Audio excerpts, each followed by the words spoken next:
UP योद्धास, हमें UP योद्धास। नमस्कार, वणक्कम, सत श्री अकाल। कैसे हैं प्रभु लोग? पूरा सीजन निकल नमस्कार गया सर। है। मैट और मसाला चाय का ये आखिरी एपिसोड आपके लिए लेकर हम लोग हाजिर हैं। सीजन जो यूपी योद्धास का रहा, बहुत सारी बातें याद रखने लायक रही हैं, बहुत सारी बातें भूलने लायक रही हैं, पर एक चीज जो मैट और मसाला चाय की पूरी टीम कभी भूल नहीं पाएगी, यूपी योद्धास की पूरी टीम जो कभी भूल नहीं पाएगी, वो है आप लोगों का प्यार। यहाँ हमारे वीडियोस को भी, हमारी हार्ड वर्किंग टीम को भी जो आपने प्यार दिया है, और वहां यूपी योद्धास को भी जो आपने प्यार दिया है, टीम हारे चाहे जीते, वो प्यार हमेशा सबके दिलों में रहेगा। अम्मा यूपी है बे। तो इसी एक अच्छी याद के साथ ये एपिसोड शुरू कर रहा हूं। हालांकि ये सीजन खत्म होते होते एक और नॉट सो गुड खबर आई थी कि कोच साहब ने सरप्राइजिंगली उस प्रेस कॉन्फ्रेंस में अनाउंस कर दिया था कि भाई मेरा ये लास्ट सीजन है, मैं अब सारी जिम्मेदारी खुद लेता हुआ कोच पद से रिजाइन कर रहा हूं। और सुरेंद्र गिल बैठे थे वहां पे और यूं देखने लगे, कोच साहब ये क्या कर दिया? कोच साहब ने किसी को बताया नहीं था। जो मुझे जो जो मेरी अपनी समझ है और जो मेरी थोड़ी सी कोच साहब से बात हुई, कोच साहब कह रहे हैं मैंने किसी को नहीं बताया था, नैतिक जिम्मेदारी मेरी बनती है, तो उस हिसाब से मैंने इस्तीफा दिया है। तो जसवीर सिंह साहब, वैसे भी मैं अपने पर्सनल सोशल मीडिया पे भी एकदम खुल के बोलता हूं, यहां फिर बोल रहा हूं कि सबसे इफेक्टिव कोचेज, कंसिस्टेंट, जो लगातार टीम को प्लेऑफ लेके गए हैं और एक लाजवाब इंसान के तौर पे हमेशा याद रखे जाएंगे। उम्मीद करते हैं कि कोच साहब अपना मन बदलें, क्योंकि मैंने सुना है कि उनका मन बदलने के लिए कई लोगों ने उनसे निवेदन किया है, फैंस ने भी निवेदन किया है। उम्मीद करते हैं जसवीर कोच साहब अगली सीजन में हमारे साथ जुड़े। नहीं भी जुड़े तो यूपी योद्धास के पूरे परिवार की तरफ से हाथ जोड़ के उनका थैंक यू है। ऐसे कोच और ऐसे इंसान मिलना आसान होता नहीं है। इसीलिए जेम्स, रोहित, सबसे पहले आई थिंक थोड़ी सी चर्चा आज कोच साहब पे हो जाए। आप दोनों जसवीर कोच साहब के साथ खेले हुए हैं। मेरी खुशकिस्मती है कि मैंने यूपी की एकेडमी में पूरा एक दिन उनके साथ बिताया था। रोहित भाई, सबसे पहले तो आप एक शब्द में, सिर्फ एक शब्द में अगर जसवीर कोच साहब को आप बता पाए, परिभाषित कर पाए, तो क्या होगा? नमस्कार सर। देखिए, जसवीर कोच साहब जैसे कोच प्रो कबड्डी में मुश्किल ही आते हैं, क्योंकि जिन्होंने अपनी सारी खिलाड़ियों की और अपनी सारी जिम्मेदारी के साथ आज तक सीजन 12 में किसी भी कोच ने ऐसे अपना ये नहीं बोला कि मैं रिजाइन दे रहा हूँ इस पद से, क्योंकि मैं उस पद को कंटिन्यू नहीं रख पाऊँ। तो उनका बहुत बड़ा मतलब, देखिए सर, एक महान इंसान ही ऐसा काम कर सकते हैं जिन्होंने अपनी उपलब्धि को स्वीकार किया है और प्रो कबड्डी से वो लिया है अलविदा। लेकिन मैं तो यही चाहता हूँ सर, वे हमारे साथ जुड़े, अपने मन को बदले और यूपी और दाज में ही फिर दोबारा से अपन हमारे साथ जुड़े। महान इंसान, मैं बस ये एक फ्रेज ले रहा हूं आपके इस वक्तव्य से रोहित भाई, महान इंसान है जसवीर कोच साहब। वो कहते हैं ना कि man with zero haters. James, you have played with Jasveer Singh ji in UP Yoddhas. How do you describe Jasveer coach साहब? Coach Jasveer is a really visionary man. I can start by saying that he's someone that sees ahead. He doesn't just focus on the present. He looks. He also sees what's going to happen the following day or maybe the following leg. So he's not just a coach. This is someone that he carries the identity of UPO. That when you see Coach Jasveer Singh, the only thing that comes in your mind is UPO. And also, when you look at Coach Jasveer Singh, this is someone who is very calm, and he has managed to bring up a really a certain culture in players. The calmness, you can see control of aggression when the players are playing. Even if we were to vote, we'll vote UPO the players as the most disciplined one, because you don't see the aggression other teams they portray outside there. He has managed to control the players, and also he concentrates on player development from grassroots. When you look at the NYPs, they're the most who are dominating in UPO, which is a really good trait in Coach Jasveer Singh. Yeah. I am taking one phrase from your statement, that is visionary man. महान इंसान, visionary man, ये I think दो चीजें sum up करती हैं Jasvir coach साहब के इस टेन्योर को जो यूपी योद्धास के साथ आपने बिताया है। रोहित भाई, कोई एक खास लम्हा आपको याद आ रहा है? कोई एक खास एडवाइस कोच साहब ने दी हो, चाहे खेल को लेके हो, चाहे जिंदगी को लेके हो, जो आपके लिए बहुत फायदेमंद साबित हुई हो? देखिए सर, मैं जसवीर कोच साहब से मिला था प्रो कबड्डी में। उन्होंने यही कहा था मुझे कि बेटा अपना हार्ड वर्क करो, और फल फल देना तो ऊपर वाले के हाथ में है। आप अपनी मेहनत करते रहो, यही सबसे बेस्ट है सर। क्योंकि मैं हमेशा उनको एक शांत स्वभाव वाले कोच के रूप में मिले, देखता भी रहा। बहुत से कोच ग्राउंड पे चिल्लाते हैं, देखते हैं, कभी भी ऐसा कोई उनके ना तो एग्रेशन दिखाई दिए ना कुछ। उन्होंने हमेशा खिलाड़ियों को यही बताया कि अपना कर्म करो, फल की इच्छा गॉड आपको देगा। क्या बात है! ये बात भगवान कृष्ण ने अर्जुन को कही थी, ये बात जसवीर कोच साहब अपने शिष्यों को कहते हैं। ठीक है, भगवान तो भगवान है, लेकिन एक खिलाड़ी के लिए कोच भी भगवान के बराबर होता है। गुरु जो है वो भगवान का रूप होता है। सो वो बड़ी आपने दिल को छूने वाली बात कही रोहित भाई। James, any one memorable incident और any special particular piece of advice that you got from coach Jasvir? Oh, yes. I don't know if you have seen this meme trending that someone says pressure, and then you ask which pressure. That's Coach Jasveer saying, because when the match has too much pressure, he'll tell you that pressure is not just pressure. This is excitement in disguise. So just channel it in the right way. And something you'll notice about Jasveer Singh is that he doesn't shout. Yes, after a match, it's over. He'll tell you that let's organize for the next match. So his way of motivation is to make sure that you don't blame yourself, and also you concentrate on the next match. That's how he works. Yeah. Well, he doesn't shout. He is a sorted person, a great coach, Jasveer Singh साहब। बहुत बहुत धन्यवाद वो तमाम memories के लिए। या तो मुझे रणधीर सिंह शेरावत याद आते हैं, जो एक टीम के साथ इतना लंबा जुड़े हैं, और सीजन 6 से लेके सीजन 12, 6, 7, 8, 9, 10, 11, 12, 7 सीजन तक लगातार जसवीर सिंह साहब ने यूपी योद्धास के साथ जो इज्जत कमाई है, वो इज्जत ईश्वर सबको दे। और उम्मीद करते हैं कि जसवीर कोच साहब के कोचिंग करियर की जो आगे की यात्रा है वो इतनी ही सफल हो, इससे ज्यादा सफल हो, ये उनके फैंस की ख्वाहिश है। अम्मा यूपी है बे। इस सीजन में चलिए हम क्वालिफाई नहीं कर पाई टीम अगले दौर के लिए, लेकिन कुछ ऐसी चीजें रही हैं जो फैंस को हमेशा याद रहेंगी। So James, there are so many things, so many individual achievements, things that we can remember about some players. मैं आप दोनों से एक एक करके पूछूंगा।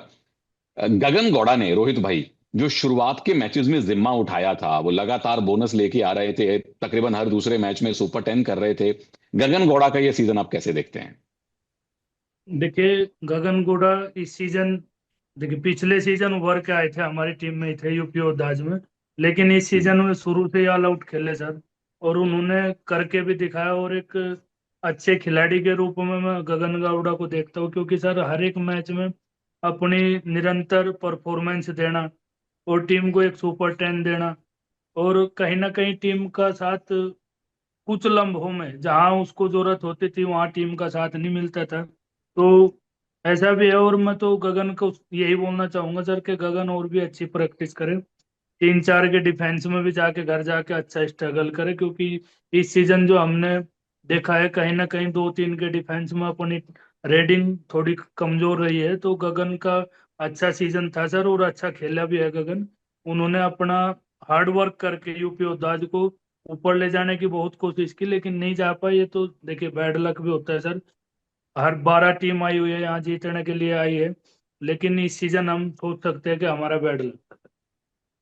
गगन ने अच्छा काम किया, टीम के नंबर 1 रेडर बने दोबारा से, 130 रेड पॉइंट लिए। Another individual achievement, that's a great achievement, James, is from the captain, Sumit Kumar Sangwan. He has got the most number of tackle points by any player for a single team. 362, if I'm not, 372 tackle points only for UP Yodhas. That's highest number of tackle points by any defender for a single team. What a legend he is. Let's start by acknowledging the fact that being a captain is not an easy thing, and I think it's the biggest achievement, trying to first manage your performance and also trying to manage the team's performance. So that's the biggest achievement for Sumit as the captain, and also him having achieved the most tackle point for a single team. It's a big deal because it means that he has served UP well, and he has done his part as a defender and a player, and now as a captain. So yeah, it's good for the captain. Yeah. और तीसरी जो चीज मुझे याद आ रही है personally, वो है जो 36-36 का टाई हुआ था बेंगलुरु बुल्स के साथ, टाई ब्रेकर में मैच गया था। और मुझे याद है शायद एंड में सुमित ने वो थोड़ी जल्दबाजी की थी टैकल करने की, मैच टाई हुआ था रोहित भाई, लेकिन उसके बाद जब टाई ब्रेकर में गया तो सुमित ने मैच जितवाया भी। वो रेड में भी पॉइंट लेके आए, वो डिफेंस में भी पॉइंट लेके आए। मैच याद है आपको? ये सब बिल्कुल याद है, और सुमित ने कमाल की परफॉर्मेंस दी थी। उस समय रेडर आउट दे दिया गया था, लेकिन रेफरियों को भी सोचने पर मजबूर कर दिया गया था, क्योंकि क्रॉस क्लियर कर रखी थी सुमित भाई ने। तो देखिए, एक खिलाड़ी है वो सीजन फर्स्ट से, मतलब सीजन 5 से यूपी ओताज के साथ जुड़ा, एनवाईपी में आए थे वो, और 372 रेड पॉइंट आज उनके नाम है। एक टीम में निरंतर बिल्कुल कंटिन्यू एक ही टीम के लिए उन्होंने इतने पॉइंट लिए, शायद अभी तक कोई डिफेंडर ऐसा नहीं कर पाया। और मतलब पिछला सीजन भी सर इंजरी होने के बाद भी वो कंटिन्यू उसने अपनी performance the.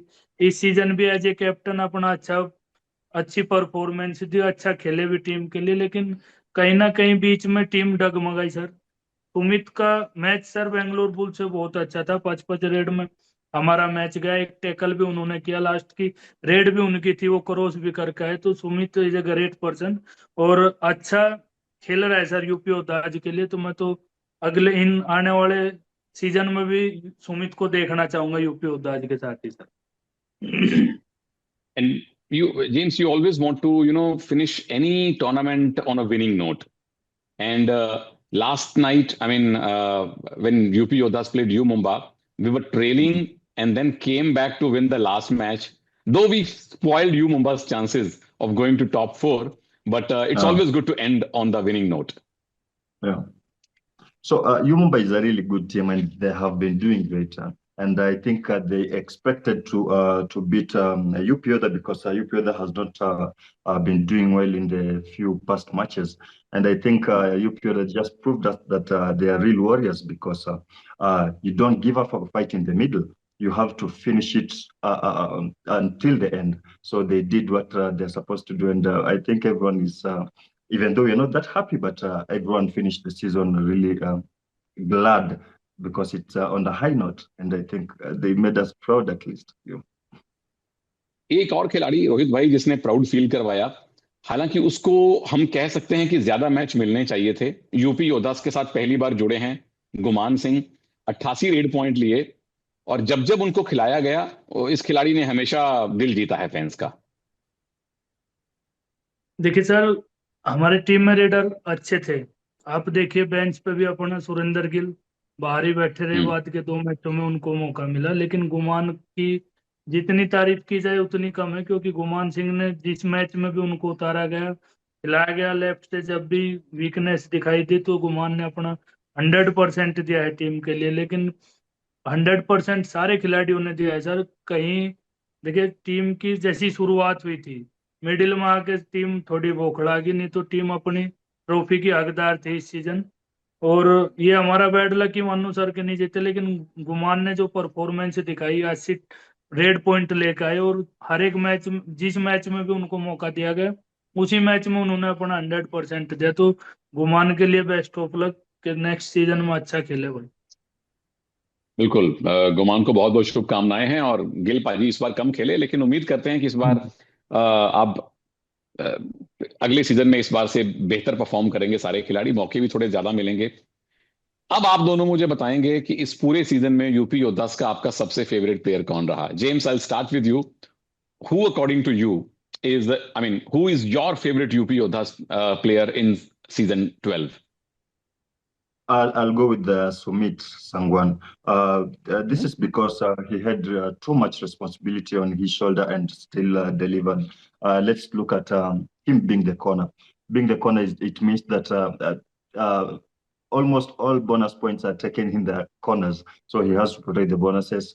almost 50% of the defense work belongs to him. And also as the captain, managing a whole team is not a joke. So he managed to play his role as a player and also to play as a captain. I'll nominate Sumit Sangwan. Good choice, amazing choice James. Rohit भाई, आपके लिए season 12 में UP योद्धास का सबसे बेहतरीन खिलाड़ी कौन है?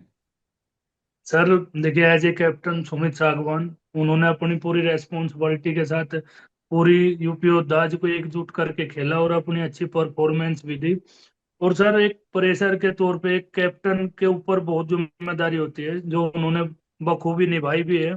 उसके साथ साथ अपनी परफॉर्मेंस भी दी है और टीम को जब भी जरूरत पड़ी उसने अपना 100% दिया है। तो मैं सुमित सागवान के साथ बहुत सारे और उनके फ्यूचर की भी कामना करता हूँ कि मैं आने वाले वर्ल्ड कप में भी और एशिया गेम में भी सुमित सागवान को देखना चाहता हूँ।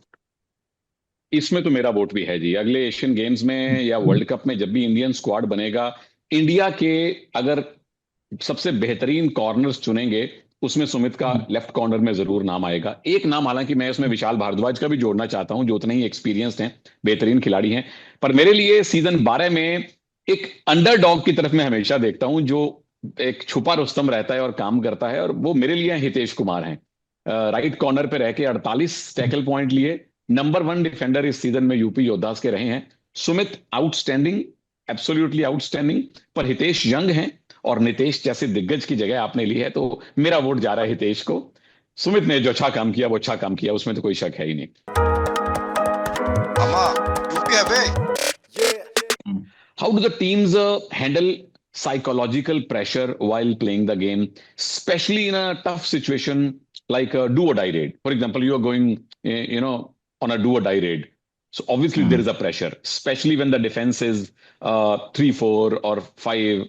So how do you handle that psychological pressure? First, you have to start with the mental strength.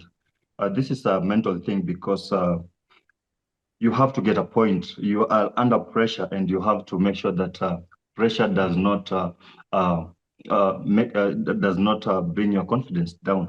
So when you are dealing with a defense of 6 or 7, you have more chances. But when you are dealing with a defense of 5 and below, it's up to you to make sure that you get a touch point. So I think the first thing you are supposed to do is relax. You breathe in and make sure you tell yourself, because there's nothing you can do apart from going and getting a point. Because if you don't get a point, you're still out. So there is nothing to lose. The only thing you can do is go there, walk like a warrior, look for a point, and make sure you concentrate on the process. Don't start thinking about the results before you finish your raid.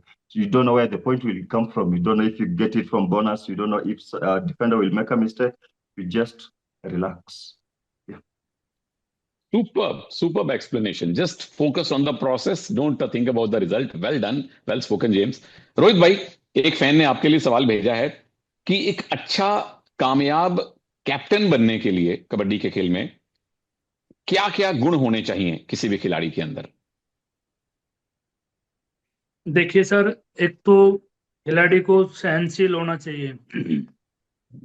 Ground पे watch करनी चाहिए कि कौन सा खिलाड़ी कब क्या कर रहा है, क्या नहीं कर रहा है। दूसरी बात सर, बिल्कुल कूल माइंड होना चाहिए, और एज ए डिफेंडर ही इस चीज को कर सकता है। तो एक अच्छा डिफेंडर ही एज ए कैप्टन होना चाहिए सर, क्योंकि उसको सारी सिचुएशन का पता रहता है कि ग्राउंड में चल क्या रहा है, हो क्या रहा है, और कौन क्या करने वाला है। क्योंकि उसको 30 सेकंड देखने का मौका मिलता है सर कि कौन सी साइड वीक है, अपना लेफ्ट रेडर भेजना है कि राइट रेडर भेजना है या अपना ऑलराउंडर भेजना है। तो सारी चीज एज ए डिफेंडर पे निर्भर होती है, और वो भी बिल्कुल शांत स्वभाव का हो, या ना हो कि झगड़ालू हो, अंडर प्रेशर हो, हाउ हाउ करता हो, ये भी नहीं होना चाहिए सर। क्या बात है। इनडायरेक्टली आपने सुनील कुमार का नाम ले दिया, सुनील कुमार मलिक का, जो प्रो कबड्डी के सबसे कामयाब कैप्टन हैं, डिफेंडर हैं, शांत स्वभाव के हैं, और उन्होंने खेल के दिखाया है। खैर, और रेडर भी हैं जो बड़े अच्छे कैप्टन रहे हैं। लेकिन इस बात से मैं अग्री करता हूं कि अगर डिफेंडर के अंदर कप्तानी के गुण हैं तो वो बड़ा अच्छा कैप्टन साबित हो सकता है, क्योंकि वो लगातार एक ही साइड में रहता है। Okay, the last question that comes from fans, James, in some sports, I mean, in some events of football, a coach can go and play as a player. I have been advocating this thing, in a jovial manner, that let the coach also play sometimes. Do you think that may happen in Pro Kabaddi one day? The coach may come for a couple of raids. Yes, and I think that coach might be Manpreet Singh. Sometimes I always think that he'll change into jerseys and maybe jump in to help the team because his aggression is really high. And I think if it happens, he'll be the first coach to jump into the mat. But I highly doubt it's going to happen anytime soon. Well, It's practically very, very difficult, but theoretically it is very good to imagine, someone like an Ajay Thakur who was playing a couple of years back, someone like Anup Kumar or even Manpreet Singh, oh हट जाओ पीछे गाड़ी तुम्हारा भाई चलाएगा type of जोश जो उनका है. सो भाई थैंक यू आपके सवाल पूछने के लिए. हैशटैग अभी भी हमारा वही है, हैशटैग MAMC मैट और मसाला चाय. हो सकता है हम आपके लिए कोई सरप्राइज एपिसोड लेकर आ जाएं कुछ महीनों बाद, कुछ हफ्तों के बाद. अगर हमारा रीयूनियन करने का मन किया तो अपने सवाल अभी भी भेज दीजिए. इस सीजन का मैट और मसाला चाय का सफर यहीं खत्म होता है. इस सीजन का यूपी योद्धास का सफर भी यू मुंबा के उस मैच के साथ खत्म होता है. लेकिन दो बातें मैं जरूर कहना चाहता हूं. एक तो GMR स्पोर्ट्स से पर्सनल तौर पे कि इस इतने बेहतरीन शो का हिस्सा बनने दिया है आपने, मुझे इस शो का हिस्सा बनाया है, उसके लिए बहुत बहुत थैंक यू. और दूसरी बात हमारे सारे फैंस से कि आपकी टीम जीते तो टीम को जरूर सपोर्ट करते हैं, लेकिन अगर आपकी टीम नहीं जीतती है या बहुत आगे तक नहीं जाती है तो ज्यादा सपोर्ट चाहिए होती है. और अब तो कोच साहब भी अलविदा कह गए हैं. हो सकता है कि नए कोच की घोषणा जल्दी हो जाए. अगले साल स्क्वाड कौन सा रहेगा पता नहीं, पर फैंस हमें पता है कि आप लोग रहेंगे, यही रहेंगे और ज्यादा जुड़ेंगे. तो आप फैंस का बहुत बहुत धन्यवाद है मैट और मसाला चाय की पूरी फैमिली की तरफ से, यूपी योद्धास और GMR स्पोर्ट्स की पूरी फैमिली की तरफ से, रोहित और जेम्स की तरफ से. अगले सीजन में फिर मुलाकात होगी. हो सकता है बीच सीजन में आ जाएं, यू नेवर नो. हमारा मन कर सकता है हम एक एपिसोड लेके आ जाएं. तो अपना प्यार ऐसे ही बनाए रखिएगा, कबड्डी के साथ भी और दूसरे खेलों के साथ भी. इजाजत दीजिए इस सीजन में आखिरी बार. नमस्कार, जय हिंद. आ गए यूपी योद्धास.